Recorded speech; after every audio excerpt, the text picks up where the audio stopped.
What do we want? Real democracy! When do we want it? Now! What do we want? Real democracy! When do we want it? Now! Welcome to Real Democracy Now. I'm Nivek Thompson, and Real Democracy Now is a podcast for people who think we can and should improve how democracy works. This podcast looks at democracy from different angles to help you think about how democracy might be improved. Welcome to episode 11 of Real Democracy Now, a podcast. In this episode, I speak with three Australian facilitators, Keith Greaves, Lucy Cole-Edelstein, and Max Hardy. Each of these facilitators has over 20 years' experience working with communities, and all of them are award-winning facilitators of deliberative mini-publics. Because deliberative mini-publics are so popular at the moment here in Australia, there is a growing demand for facilitators who are skilled in managing these processes.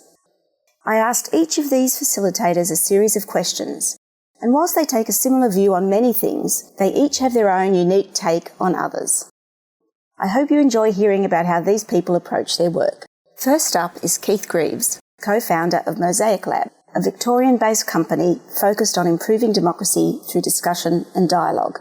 So Keith, how would you describe your job?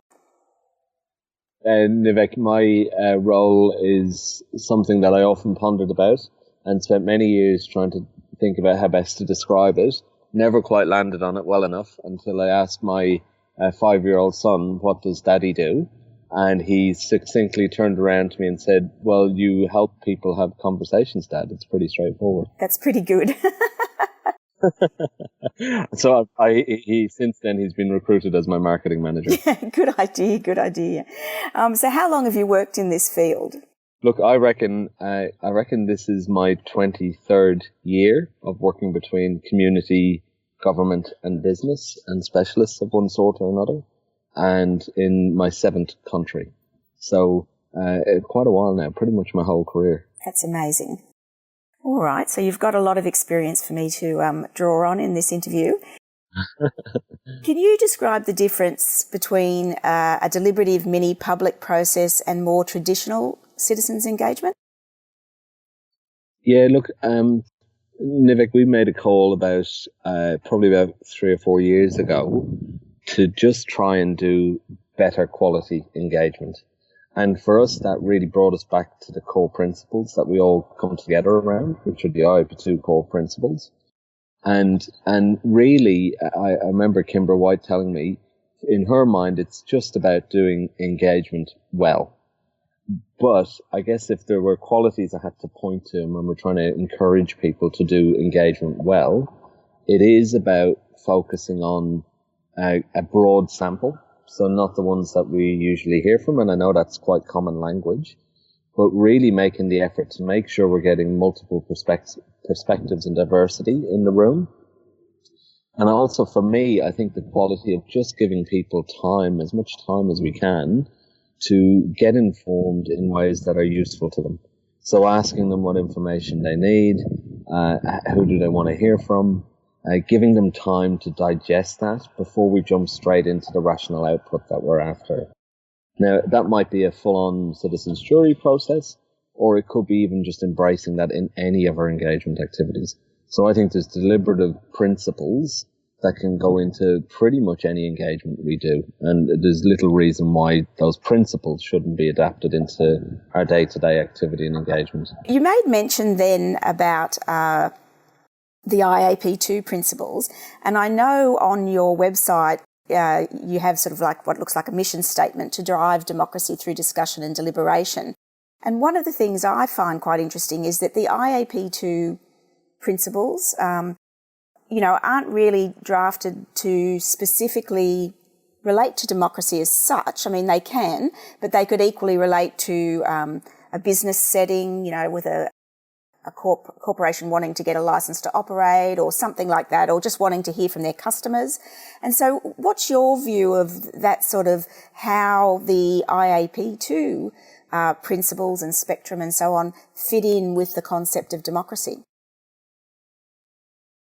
Yeah, the spectrum for me is often misrepresented. It's something that people have latched onto because it's a tool. People love tools, It's something very definable, and here it is. It's laid out black and white.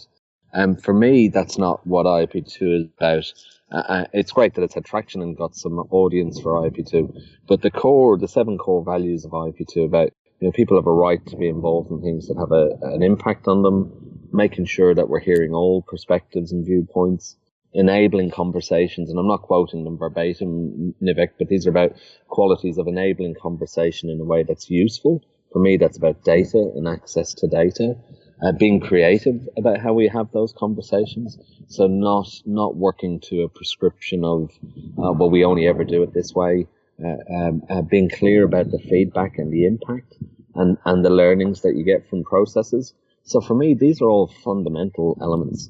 And they're certainly what drew me together with my current business partners and colleagues and friends, and Nick and Kim and other associates we've got.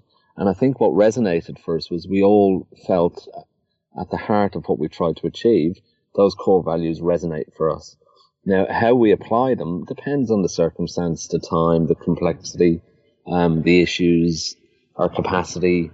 For me, the how is an ongoing challenge, but really the basics of what you're trying to achieve are all there in the core values that we try and adopt in our day-to-day work. And I don't think that matters if it's a local council, a private enterprise, a not-for-profit, issues about environmental issues or governance issues or strategic planning issues. I think the content is secondary to those principles. We can still run conversations in very complementary ways that embrace those core engagement concepts. Thanks for that.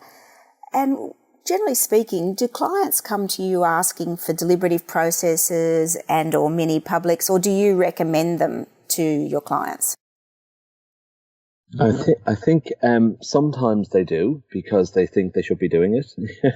So they go, that sounds great, we should do that. Mostly they get it, I think, or beginning to get it. There's generally a lot of education required up front about what does that actually mean in practice. So that they're going to have to work a little bit harder at doing this. And it's a high value and high reward engagement process. Occasionally we still do get people that think it's what they want and are asking for that nice thing, but really have a lack of understanding of what it involves and what the consequences are. So we do are you deliberation ready test with clients, and we give them a set of questions and comments to say, really, if you're not prepared to work in this way, you're probably not working in this space. Now that's something that doesn't mean that we'd only apply that to jury processes or deliberative, strict deliberative processes, but we actually apply it to pretty much all of our work. So it's quite common for us to test that thinking very early on in the process. And still being clear with people about, what are you going to do with this and what kind of impact has it got? And it's surprising that some groups, while they mean well, they haven't really thought that through about how they're going to track that and show the impact and actually report back on the impact. So it's quite surprising that there's still a fair bit of education to do in that space. I think people get the principle when you put it to them about the confidence they will have in the results or can have in those results because they're more reliable, more robust, more representative in the quality of feedback. I think that answers your question. I guess the other thing that's nagging at me is to say there's still a reluctance or people using the term deliberation and not really understanding what that means. And there's still a fear, and I describe it as a fear, from a lot of people who feel it's going a step too far. And the people I hear that from tend to be a kind of mid-level bureaucracy rather than leaders. I think leaders generally can get it and they understand they're still in the leadership role and they still get to make the decision. But I think somehow there's a bureaucratic level that sits beneath that. I think all leaders will be intimidated by this and they'll feel it's stepping on their toes. So for me, that's the problem area that we tend to have to focus on. How would you sort of describe the sort of issue or topic that's best suited to a deliberative process? That's a really good question. Obviously recently in some of the work we've been supporting with others where there's very much polarized views, we've been trying to test working in this way with polarized views. It's harder. I think it can help with polarized concepts where people have very strong ideas, but I think it's only able to work if people are prepared to set aside those strongly held viewpoints and really open up to the kind of critical thinking processes we're trying to embrace, and parking their own bias as best they can, and really coming back and maybe testing that later on. So I think if people are willing to work a certain way, it will work on any topic. But that's a big if. I think where you do have a bit more time to enable people to engage in an iterative set of steps, whatever they might look like, if it's partly online, partly face-to-face, but it does allow those sequence of activities to be worked through. Are we clear about the job? What information do we need to help us get informed about the job?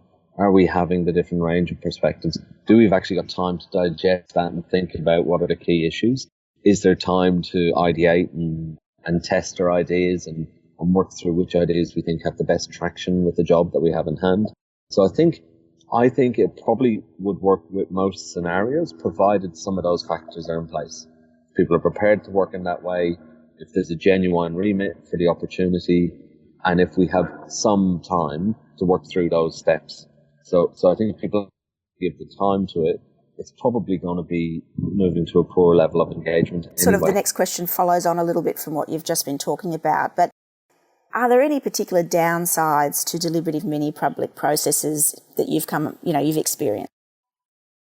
I think if they are done in isolation, so let me think about that for a second. I think where they're the only thing that happens, that's not, I'm trying to think of an example and I can't immediately think of one, but I think if they're the only thing that are relied on, that's probably not a good idea.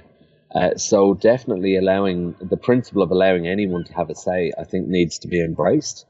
And so making sure there's at least some process or procedures before a mini public or a similar type process that allows a broad representative set of views, or anybody who wants to have a comment and a viewpoint to input into the process. I think that needs to take place first.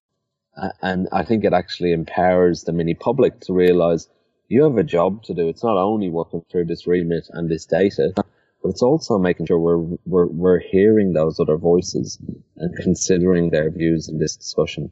So I think as long as that can happen, we're in good territory. If it doesn't happen, I think relying on it as the sole form of engagement would be weak. Yes, in a recent interview I did with Professor Graham Smith, he was talking about, more and more people are talking about sequencing different engagement processes and not sort of relying, one standalone sort of process. So I think that's certainly, where people are looking now. Yeah, and certainly when we talk about sequencing, when we're training people about engagement, and we talk about, there's 4 big steps. You build the mandate, you seek to activate interest in the topic, you run a main participation phase, and then there's an analysis and feedback phase. Now, I think in any of those phases, you could easily have a deliberative process that stagger into each other, and one informs the next.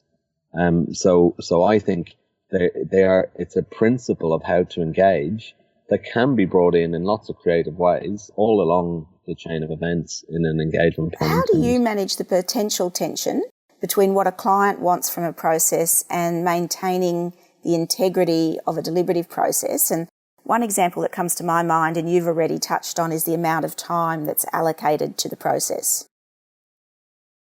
We're very clear with the terms of reference up front.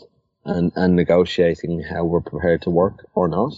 And I guess the way we manage that is we have very clear walk away points, so our WAP point, and where if it is compromised, we are prepared to walk away from processes and projects. And not in a prima donna sense, but we genuinely believe that is the wrong thing to do, and therefore we will advocate only for better practice. Now we're not so precious about it that it can only be one way or the highway. But if we can't agree an approach in the very first stages of our relationship or meeting with each other, then we are not compatible to work together. And we will always advocate for a standard level of good practice. If those qualities aren't in play in some way or other, we wouldn't be working on the process. Keith, you've run a number of deliberative mini-public processes so far. What impact do you think they have on the participants? We are literally into thousands of people now. That's a big community of people who are deeply, and we know the research tells us that, for the most, it's pretty transformative. So I'm really excited about this idea of properly debriefing this, enabling those networks to come together and continue their journey and their learning with each other. So we are certainly well in the way of building up two things. One is working with some of the researchers on how we properly debrief these processes and learn from them. And secondly, we've setting up our own informal network where people who've been through our deliberative processes, we're inviting them because they've been contacting us saying, Jesus, what am I going to do with my Saturdays now? I don't know what to do. I've really enjoyed this. And you've kind of opened this world up to me that I don't know where to go next.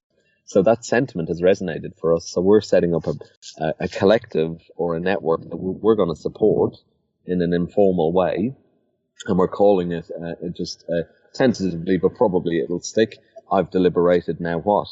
And we will set that up as a practice network for citizens who've been through deliberative processes to come together and share their insights and interests. That's a great idea. Wonderful. Lucy Cole-Edelstein is the Director of Straight Talk, a New South Wales-based company specialising in helping people understand each other. How would you describe your job, Lucy? Oh, gosh. My job. Well, my job as a facilitator is really about creating the environment in which people can have a conversation. Usually it's a conversation in which, complex information or confronting information needs to be understood, and then, what is the issue? And then, of course, the impact explored and then the response to that. And so, it's an interesting question, what is my job? I mean, people often ask me if I'm a mediator, and I'm not a mediator. I really like that. I like the word facilitate, which kind of means to help, create that dialogue. And I see my job as that. Though I think that given the highly, I work a lot in contested spaces, where communities are concerned about the impacts of changes, particularly in the built form and development near them, or from infrastructure, or from policy that they're concerned is going to have a negative impact. And I like the word facilitate talks to me in that I like how that defines my role to help people come along to have a better understanding. Because my job is not to convince people of something or to direct them towards a predetermined answer. It's really to respond to that group, to that issue, to that situation, and ensure that a dialogue can occur and hopefully the path forward can arise. And how long have you worked in this field as a facilitator? I've been working as a facilitator for close on 30 years now. I've been working only in community engagement for well over 20. So a long time. And like most people, I kind of fell into it really unexpectedly in an unplanned way.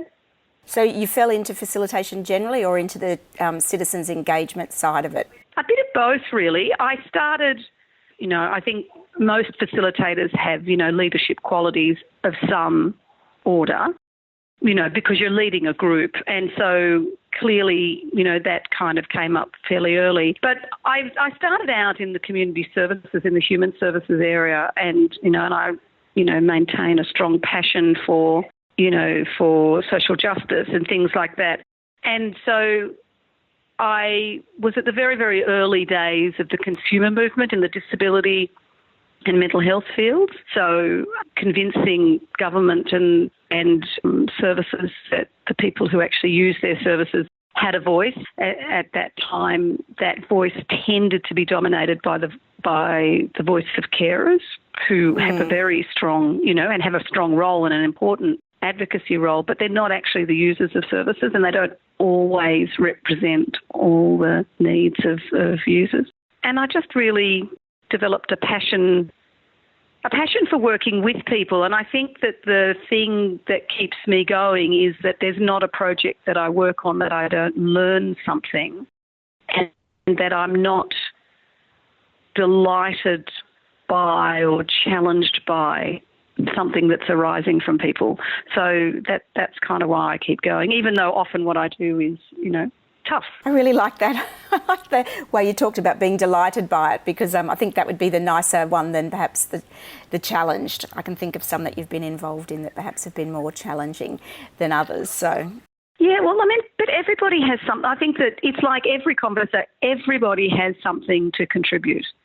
I don't think I've ever met a person who didn't have a contribution to make. It might not be a contribution that aligns with your perspective or your priorities, but everybody has a contribution, and working with people so that they feel confident to share that is, that's a gift. We're very fortunate. Yes, yes. So look, can you describe from your perspective the difference between a deliberative mini-public process and some of the more traditional citizens' engagement processes that you've been involved in? I certainly can, and I've had to reflect on this just this week. So most community engagement programs provide information to, the world, whoever's affected by a proposal, and says something's going to happen, come along and have your say. The people who come along and have their say, whether that's to go online and look up information on the webpage and leave comments, or whether that's to attend a meeting or a workshop or a drop-in session, or whether it's to write a submission or a letter or participate in a survey, all those people are motivated by something. They must be motivated to stop what they're doing and take time out to think about the issue and make the effort to put forward their viewpoint. And those, we need those people. That's an important viewpoint. But we don't tend to hear from everyday people who, because they're just busy with their lives or because of the life stage they're at, in a position to be motivated to say something. And so particularly when we're talking about complicated issues, we want to know that we've heard all the voices. We really need to hear from those people we don't normally hear from. So that is one element. So one of the big differences is if I'm in front of a workshop where people have responded to an advertisement, the people who are in that room will tend to be more knowledgeable, passionate about the issue than everyday people. If I'm in a mini-public type situation, I'm almost always in front of a room of people who have been randomly selected. And so they, we use the term mini-public because it means they reflect the wider population. So, and broad as that would be in terms of gender and demographics like age and culture, cultural background and possibly location and possibly employment. So you've got this little microcosm of the wider community. But apart from the motivation of what gets people in the room, random selection where they're enticed by a stipend as opposed to just a self-select process, the way you work a mini-public is very, very different to the way that you work all other self-select processes. And that's because of their representative nature. So you work them as a group. They are a microcosm of the wider community. We can't talk to the whole community, but they look and feel like that wider community. And so we want them to weigh up and reach decisions on behalf of the wider community. So they're bringing their individual skills and experience and knowledge. They're sharing that. They're applying their critical thinking. But as a group, they're deciding what is the best thing for that community. In a self-select process, it's very hard to work people in a way that asks them to move towards a greater good, in inverted commas, type perspective. Because by the very nature, they are there because they are concerned about a specific issue. So they already have an investment around the issue or the outcome that relates to their position. So I'm not saying it's impossible, but it isn't it's not as easy, and they are often not as open to a deliberative process where they're being worked as a mini public. Does that make sense? Yeah, no, it does. And you've sort of hinted at what the next element of my question is, and that is, what's the difference in the room and how you facilitate between a deliberative process and other processes? So you've touched on that sort of broader issue about perspective that the people are coming, but as a facilitator, how are you treating the room differently, or the process that you design? And the longer I do this, the more I realise how much more complex it is. Which is not to say, facilitation on the one hand is a straightforward thing. You need to go through a process and, there's only so many options you can do. But of course you're mindful and respectful about language and process and making sure everybody participates. In a deliberative process, though, I often refer to it like an opera cake, that multi-layered. You've got this on the outside, a deliberative process looks like this incredibly elegant solution, but when you cut it open, it's this multi-layered. It's extremely complex and finely crafted. And of course, if you look in the kitchen after it's been made, it's a total mess. And the reason I use that as an analogy is because every time you're working with a mini public, you're not just progressing them around the issue, you're also progressing them in terms of how they operate as a group, so how they collaborate and partner and listen and respect each other. You're also helping them develop confidence and skills around how they critically assess the information and the evidence that they've got and what it means. You're also very mindful that you're helping them develop the skills around consensus decision making, because these are skills that we don't innately have, and there's a lot of nuancing around that. All of us can relate to a decision being made at a dinner table in the family home or the table around the staff room meeting, where we walk away and a decision has been made, and it's not a decision that we all agree with, it's not a decision that we all buy into, but for various reasons around power and dynamics and history and emotion, we let it slide. In a mini public situation, that's not what we want. We want people to stand behind a decision or a series of recommendations and say, if I was here to represent myself, I'd say this, but I'm not here. I'm here on behalf of my wider community. I take that responsibility seriously, and so I'm going to say that X, Y, Z is actually the right way, because that takes into account the wider needs. So people need to be comfortable with each other to be able to have those conversations and reach those agreements. They need to have some skills in terms of how they listen, how they weigh things up, how they challenge. They need to be focused. They need to be anchored in some shared values around what it is that they are trying to achieve through the decision or recommendations they're making, and confident that those are the values of the wider community. So there's a lot of different ways, the way that we pose questions and the activities that we ask people to do and the way that we ask people to work together and the experiences that we ask them to experience, which build up so that at the end they are in a position to not need us. The best deliberative processes is when the group actually turns to us and says, we're fine, you can step out now, just write the note. Generally speaking, do clients come to you asking for deliberative processes, or do you recommend them to clients? A bit of both. Until recently, we've been recommending them. Now, though, it is the new shiny, bright thing. And, I had a large infrastructure agency asking for a deliberative process recently, and I really had to challenge them and say, really, do you really want this?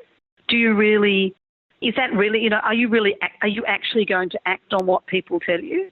Because if you don't act, there's major risks with that, because people become quite passionate and skilled. If they are spurned, it can be quite a risk.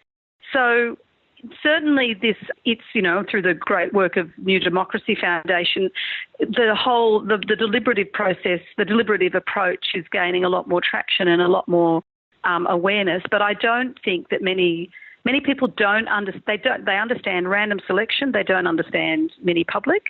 They understand the concept of consensus decision making. They don't understand what the reality is. I think very few people appreciate how much work is involved in a deliberative process. The group will very quickly put its stamp on what the question is and what information they need in order to respond to it, and you need to be able to provide that. And that takes a tremendous amount of work. So, I think many clients don't necessarily appreciate just how resource heavy it was. I mean, I'm pretty sure that, I can think of at least 3 processes where for 3 months it was the full-time job of one person just supporting a deliberative process. Just getting the information, writing the briefing notes, doing all that kind of stuff. You've touched on that a client shouldn't be asking for a deliberative process or should seriously consider whether they want it based on how they intend to respond. But do you think there's particular types of issues or topics that are suited to deliberative mini-public processes rather than others? Yeah, it is really interesting. I think that there's one school of thought that says deliberative processes are fantastic for those thorny issues where the political masters can't make an agreement, where they can't agree on a way forward. And sometimes I think that is right. And there's no doubt that a mini-public there's no politics in a mini-public. That's the whole point. If people are making decisions on the common good, they're not making the decisions based on ideology. So there's that point. And so I do agree with that. However, the magic of a deliberative process largely occurs in the room, and people, and particularly stakeholders who are not in the room, are very wary and mistrustful and can be very effective at undermining it. And so one of the challenges for us as a practice is about how we make the process more transparent and robustly transparent so that it can't be undermined after the case. So if a process were to find an outcome that wasn't supported by the powers that be, or, even more wasn't supported by key stakeholders, how do you give those people the confidence that the issues that they are concerned about have actually been considered and that the group decided, despite that, to come up with whatever decision that they did? And I think that that's the real challenge for us. Some of the other facilitators have raised that issue about how to actually communicate what's happening in the room to the broader public, to the stakeholders, and it's probably almost like the next challenge, isn't it, to sort of nail that area? Well, in the early days, there was this governance mechanism that was included as part of them. You brought those major protagonists together into a governance mechanism over the whole process so that they could vet the evidence that was going forward and what was happening, so that they couldn't pull it down afterwards. I mean, the very first jury I ran up in Tamworth in 2007, that is what we did, and it worked very well. But that has somehow dropped off in a lot of processes. And I mean, I've heard of a few processes recently, one where the facilitator was identifying the people coming forward and giving information to the jury. I've also heard of processes where they come down to the consensus decision-making is around voting. And similarly, I have some concerns about whether that polarises people. When people vote, it makes it very hard for them to shift. So I would avoid that at all costs, but I know that other people do that. I think that this is all part of the healthy debate of an emerging practice. No, I think that is very interesting. And I know, for instance, the New Democracy Foundation has changed its approach a bit since the City of Sydney jury that you facilitated, based on some research that provided feedback that the stakeholders did feel that they didn't understand the process enough. And so there's some new processes put in place to engage stakeholders as early as possible, but at the same time, not giving them control over aspects of the process that you'd want the citizens to have control over. Yeah, absolutely, and that's a real tension, and an important tension. And that sort of goes, I guess, to another question, and that is about the potential tensions between what a client wants from a process and maintenance of the integrity of the deliberative process. And one example that comes to mind for me is the amount of time. I know, sometimes clients want to get something done quickly, but that might not work. What's your experience with managing that tension between what the client wants and the integrity of the process? The bulk of my practice is community engagement, and so that's all we do. And so to a large extent, we do that in most projects anyway. We have to kind of wrestle that and wrangle that with clients, making sure that participants, whoever they are, have the sufficient time as well as the information that they need. I think that the very nature of the selection process puts a brake on it because it takes time. You can't just, pick people off the street and expect them to turn up on a Saturday morning. I think that once you if you go through in a measured way, and it's almost a due diligence thing, Nivek, that because, as I said earlier, do they really want a deliberative process? Yeah, what are you right. going to do? How are you going to act on the findings of this group of people? What are you going to do with it? Because it's the first question that the participants will ask, which is, are you going to do what we say? And if you're not going to do what we say, then why are we wasting our time? And through that conversation, exploring what is palatable and unpalatable. And then you can then unpack, okay, so what is a process that is going to work to get us to that end point in a way that provides participants with enough information, but also is timely enough. As you know, we ran a process across 6 months, meeting monthly, and that didn't work. But we also, I'm saying New Democracy and ourselves, and we also ran a process over a much shorter period of time. I think we only had 10 days in between, and that was a severe challenge as well. So I think that the timing thing is one of the issues that there isn't a formula, there isn't a science around it, because it so much depends on the nature of the issue and the sort of information that they need to wade through. That very first citizens jury that we did for Canada Bay, where we gave all the participants a massive folder with 600 odd separate financial line items. It took that poor jury. Yes. It took them like a month just to just to get their head around the figures. But in a way, a budgeting process is quite contained compared to something like, the nuclear cycle conversation they've just had in South Australia, where there are just so many different, or the late night economy for the City of Sydney, where there's so many different moving parts. It's not just licensing hours or food hours, it's the entertainment industry, it's the fine grain bars, it's the safety, it's the health, it's the transport. That's right. It's really each of those complex. on themselves. Yeah, each on could you could have a jury on each of those. And so, in your experience, are there downsides to using deliberative mini-public processes? There are downsides if you're not going to take the process, if you're not going to act on it. And I really applaud New Democracy's stand that they don't take on a project where there's no commitment to act on the findings.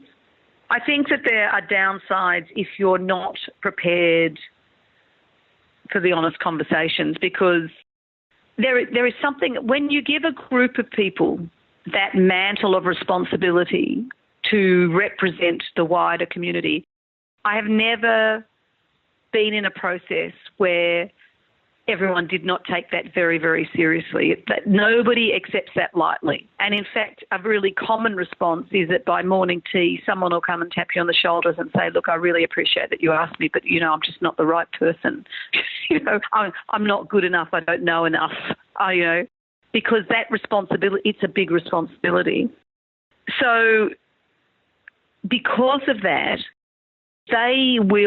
members of that group will go and do their own research. They will go and talk to people. They will look on the internet. They'll go to libraries. They will find stuff out. So if you're not prepared for the real conversation, if you think that there's elements that you can keep behind a closed door, that won't work. It will come out.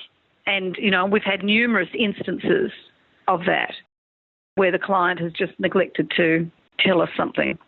I mean, one jury, you know, halfway through, somebody popped up and said, well, hang on a minute, I just found this report on council's website from, you know, several years ago, which is on this very issue. So why are we sitting here? And all of us just turned and looked at council, you know, you just go, yeah, well, why are we sitting here? Let's, you know, they will find that information. I think that there are downsides when the external stakeholders haven't been brought along. I think that, you know, there is nothing more frustrating than when really good, and I've yet to participate in a process where people didn't come up with really sensible, well thought through, practical solutions. And so when those aren't acted on or go by the wayside, I think that can be a real risk. But more importantly, when they come up with good suggestions which are then not supported more broadly by the community, the media and or stakeholders, I think that is a problem. And I suspect that we're about to go into, because it is the latest thing, in inverted commas, I suspect we're going to go into a rush of projects which probably aren't that appropriate or aren't, you know, run that well. Obviously it's rewarding, but it's much harder. I mean, it's hard. You work hard. And as you know, Nivek, our preference at Straight Talk is to co-facilitate, to always have at least two facilitators, because it's hard. It's hard work. When you're facilitating, sure, you're checking with the group on one level, but that other pair of eyes pick up nuances you miss. They're able to connect with people you don't connect with. They're able to keep the energy level up in the room. And you're really working hard. And as you know, as that process, you know, you can't map out those couple of meetings leading up to the last meeting. You don't know where the group's going to be. You know? No, that's right. You know, every group is different. Sometimes they gallop along and then they get hung up on the simplest of things at the 90th minute, and you just got to go, right, okay, how are we going to get around this?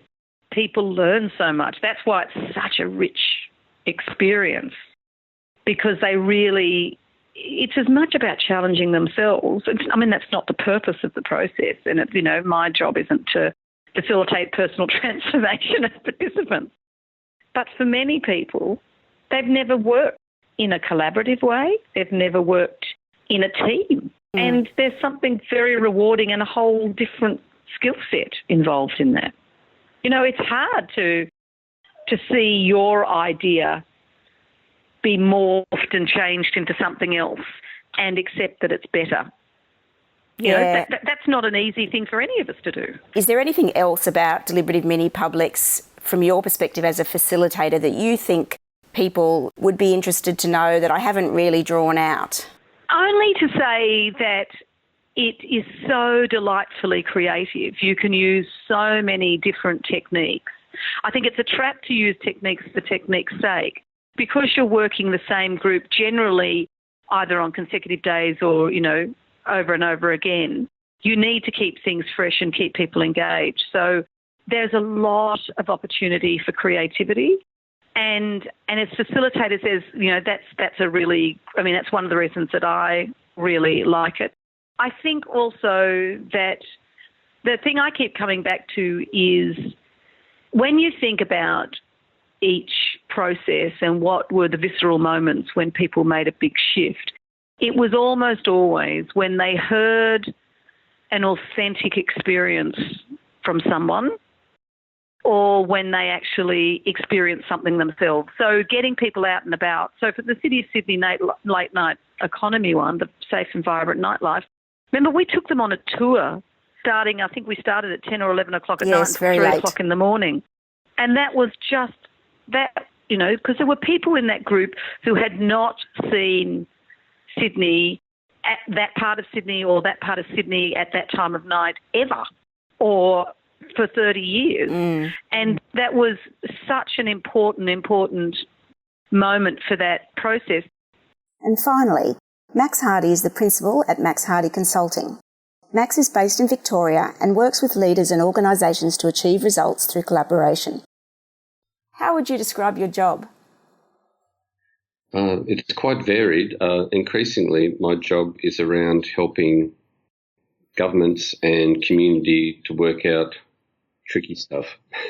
And so it's about designing processes, facilitating them, and also another part of my role is building capacity in organisations to be able to engage more effectively. And how long have you worked in this field? Yeah, look, I'd say about 20 years. That's when I joined Twyford's in the late 1990s or mid-1990s. And so during that period, I've been doing mostly work I would say we could describe as community engagement, but also doing quite a lot of training and facilitation for a range of things. So, yeah, been at it for quite a while. As far as the more deliberative engagement work, that's been something which has been increasing over the last 15 years. Oh, 15 years, that's quite a long time. So can you describe the difference between a deliberative mini public process and the more traditional citizens engagement that you've been involved in? Sure, yeah. The more traditional processes will involve, I guess, reaching out to community and also inviting people who self-select to participate. So one important difference is that for most deliberative processes, they rely on random selection. So recruiting people who are basically a mini public or microcosm of the broader community that an organisation wants to engage with. So that's an important difference. The other important difference is that there is a much stronger commitment and greater transparency in decision making, that the advice from a deliberative process is made public and the response to that advice is also made public. So that is something which is much more obvious accountability than with more conventional engagement processes. And I think also the intent of the deliberative process is to pose a question that is definitely one worth inquiring into and exploring, and to provide a range of evidence or information that will make it possible for people to arrive at a judgment. So one of the terms that you often hear in these circles is it's about helping a group of people or a mini public to make an informed judgment about a particular matter or issue or question, as opposed to just harvesting opinions. The typical have your say type of conventional approach around the issue means people just sort of share what's off the top of their head rather than engage in what we'd call deliberation, which is essentially weighing up evidence or information to arrive at a conclusion and some advice to give to the decision makers. Sort of following on from that, what is the difference in the room between a deliberative process and other more traditional processes? Oh, that's a great question. One of the things that I find amazing about a deliberative process is that the people are often excited or at least very curious about the process because it feels different, that they arrive sometimes wondering whether they're up for the job or not. Whereas in a conventional process, I guess people are coming, on a mission. They've got a point of view already. They're coming to share that point of view and to push or promote that point of view. And so often the energy, it feels quite different. So in deliberative processes, people often experience a very warm welcome. They're expected. Their names are already pre-registered. They have a pack waiting for them. And the definite message, and not that this is exclusive to deliberative processes, but one of the things which is a characteristic of all the deliberative processes I've been involved in, is that people feel pretty special. They arrive and they're expected and they're welcomed, and the message is, we really, really want you here and we really want your help. That's not always the message that people receive in conventional engagement, especially if an organisation's doing it just for compliance purposes, and especially where they don't actually believe that the community can actually offer much help or be of much value. And so people tend to pick up those vibes pretty quickly. And deliberative processes are really, it's a great opportunity, I think, to get that message out there that we the people are wanted, really wanted, and we want their brains, we want their we want their hearts, we want them to actually throw themselves into something and help to inform a way through or a way forward. And generally speaking, do clients come to you asking for a deliberative process, or do you recommend them to them because of the issue or the topic? Yeah, it's another really good question. Increasingly, people do ask for this sort of process because there's now like a bit of, I think we've reached a tipping point in that there's more awareness, there's better literacy around deliberative processes. And so in Victoria, for instance, local government is quite a thrust around encouraging local government to use deliberative processes from state government, and there's been good experiences in deliberation. So there's now, I'm asked more so these days than I used to be about it.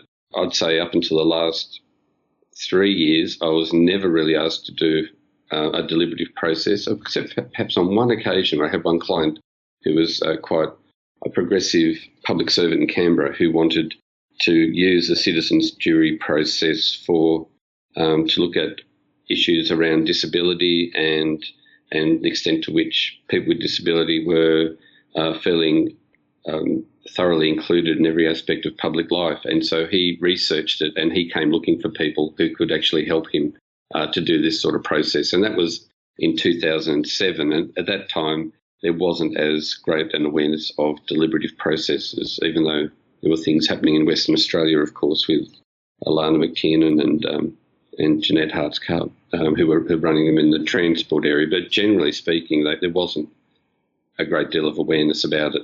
These days, I'd say probably the client more often than not will actually suggest it now when they approach me, whereas before that was definitely the exception. And what do you think makes an issue or a topic actually suitable for a deliberative mini-public process? Yeah, I think, they're not cheap to run. So I think it needs to be an issue which an organisation feels is very important to be worth the investment. So that's the first thing. Also, I think they're suited to situations where an organisation feels stuck and they believe that the community perhaps is divided about an issue, or that the organisation itself is divided about how to push forward through an issue, that different parts of that organisation, councils are classics for this, that there are people that might be more interested in economic development, others more interested in neighbourhood character and heritage, and others concerned about environmental issues. And so within council itself, there are differences, and they can feel stuck and not always clear about what the best way forward is. So I think that certainly would be an example. I also think it's helpful that there are a few different options that have been developed that are there for consideration, because we're asking people to deliberate on different ways forward.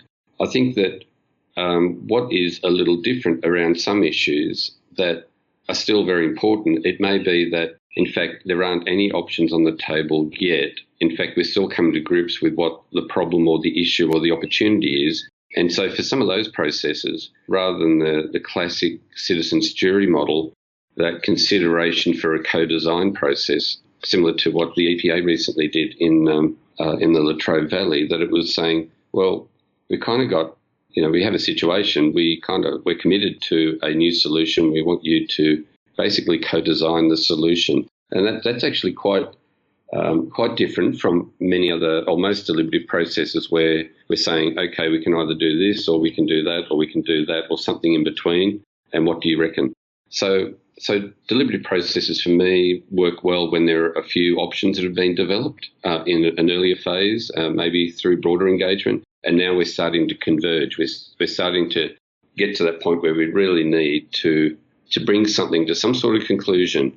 So I guess there's in summary, there are factors around the level of complexity, the importance of the issue. Also one, I believe, where there are ethical issues involved. So it's not just about getting a correct technical answer where an expert can give you. They're about ethical choices, and community values and community judgment actually will make a difference, and where it actually just makes a sense for democracy that people are involved in, or a range of citizens in weighing up the information on behalf of other citizens who can't be there to think through an issue and provide advice. And in your experience, are there downsides to deliberative mini-publics? I think there are issues to manage that are important. So one of the downsides is that people who are, the hyper-engaged individuals and also some stakeholder groups may feel like they're being engineered, socially engineered out of the process. So they've sort of designed out to have less of a role. And of course, that's in part deliberate so that we can allow people who don't have fixed positions to get their heads around an issue and provide advice. For the stakeholders and for those hyper-engaged, they can feel that maybe they're excluded. And of course, those people can participate sometimes by giving evidence or providing their version of what they think should happen to a mini-public.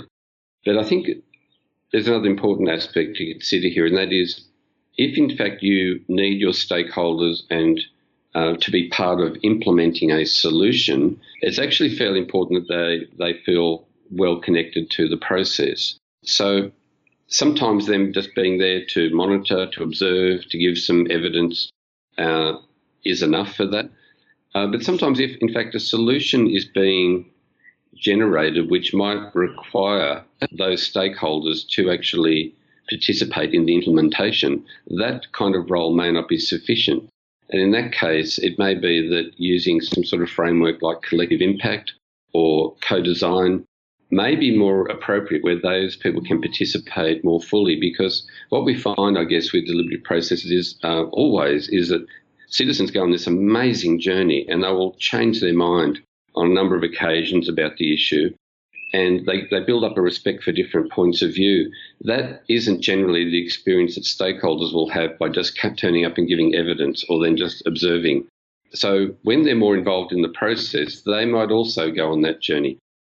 At the same time, sometimes having those people participating in the process is very, very challenging to manage, because they will generally come in with a particular point of view and they may not necessarily enter it in a collaborative spirit.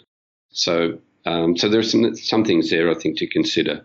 I think other things that can be a downside, perhaps, is that it's not always easy to get a mini-public that is as representative as you would like it to be. So if we're using the pure model of random selection, as you know, you have to work really, really hard to get young people involved. And sometimes we might need to vary the process and work through networks of young people to identify people to come along.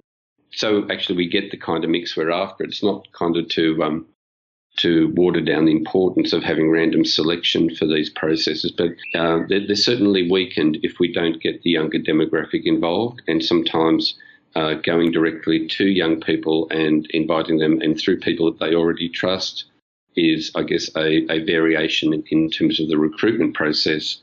And so sometimes that can be a weakness of the processes. How do you manage the potential tension between what a client wants from a process and maintaining the integrity of the deliberative process? So one example that comes to my mind is the amount of time allocated for mini-public meetings. The client might say, look, let's do it in 2 days. You might think it needs longer. That's just one example, though. I mean, there could be others. How do you manage the tensions between what the client wants or perhaps can afford and the integrity of the process? It's a good question, and I really hate to say it depends, but it really does. One of the first things for me is the client actually really genuinely interested in what answer citizens will arrive at? Or do they see this as a process where they think they have a better chance of getting the outcome that they really want? So if there actually isn't genuine openness, I think that's a fairly important conversation to be had. If I know that they're genuinely committed, then it makes the other decisions a lot easier. But there are realistic parameters, there are budgets, there are time frames, and I think it's fair to say that sometimes you don't know how much time you'll really need for the process to run effectively until you get into it, which is like dealing with any complex issue. You don't know how tricky it is till you get into it. And then, so sometimes, a recommendation that I would give might actually be not not helpful. It might be, I'll say, we need a lot more time for this, and we find out we can actually get through it a little quicker than we thought. We can also, sometimes I think we underestimate the amount of time required. But in terms of the negotiation process, I think there are principles behind these processes which are really important to understand and to negotiate on, and to make sure that there's a really strong commitment from the organisation to the process.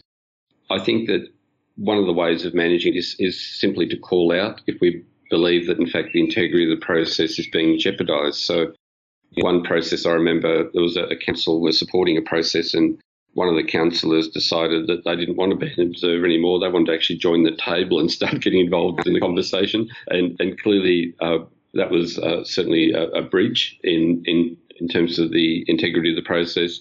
So had to go and tap them on the shoulder and say, this is not how it works and how it's done. And then I had to point out the observer protocol and so on. So generally, I find that organisations want to do it and do it well.